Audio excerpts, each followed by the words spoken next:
Look at your hands, you feel it, don't you? The phantom weight of a world you were never meant to carry alone. It's the burden of a promise whispered into the psyche of men since boyhood.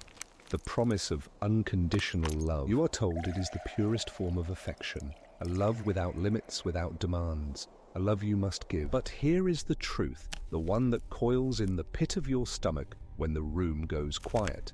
The unconditional love you are expected to provide is a myth, a beautiful, deadly myth. It is a one-way contract, written in invisible ink, and you are the only one who signed it. You become the foundation, the pillar, the unshakable constant in someone else's universe. You build her a sanctuary from your own bones, pave it with your ambitions, and wallpaper it with your dreams. You think this sacrifice is nobility. You believe this erosion of self is the ultimate proof of love. But you are not a fortress. You are a man. And fortresses, when they are never repaired, eventually turn to dust. This isn't love, this is utility. Your value is measured not by who you are, but by what you provide. The warmth of your fire, the strength of your walls, the silence of your own needs. You become a caretaker of her comfort, a janitor of her anxieties. But who in this silent contract is the caretaker of you? The silence is your answer. The hollowness in your chest when you finally lay down at night is the only reply you will ever get. Let's be clear. This is not a failure of women. It is a failure of the script we have handed to both men and women. The script that teaches women they should be cherished and protected, a prize to be won and maintained. And the script that teaches men that their worth is conditional on their performance, their sacrifice, their ability to provide that protection. She offers what she is taught to believe is unconditional love. But it is conditional upon you being the unbreachable wall. What happens when the wall cracks? What happens when the provider needs to be provided for? The system breaks, the illusion shatters, because the love was never for you, it was for the shelter you created. This is not an accident, this is psychology. It is the principle of reciprocity twisted into a weapon. Healthy relationships are a dance of give and take, a balanced flow of energy, support, and vulnerability. The myth of unconditional love creates a dam. All energy flows one way until the source runs dry. Think of a man we'll call Arthur. Arthur met Eleanora and saw in her eyes a world he wanted to build. He was a musician, his fingers crafting melodies from silence. But her nights were lonely, so he put his guitar away. He had friends, brothers in spirit. But she felt insecure, so he cut the ties one by one until his only reflection was in her eyes. He dreamed of traveling, of seeing mountains that scraped the sky, but she wanted a home, roots, stability.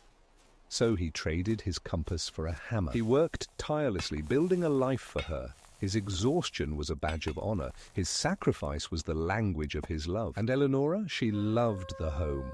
She loved the security. She loved the man who gave her everything and asked for nothing. She loved the function of Arthur, not Arthur himself. Then one day, Arthur's body betrayed him. A sickness, a fever that left him weak. He needed care, he needed warmth. For the first time he needed to take, not just give. And Eleanora looked at him, not with compassion, but with a cold, terrifying impatience. The builder was broken, the music box had stopped, the sanctuary had a draft. His weakness was an inconvenience, his needs were a betrayal of the silent contract. In his fever, Arthur understood. Eleanora didn't love him. She loved what his hands could build, what his silence could absorb. She loved her reflection in the life he had created for her. This is the breaking point.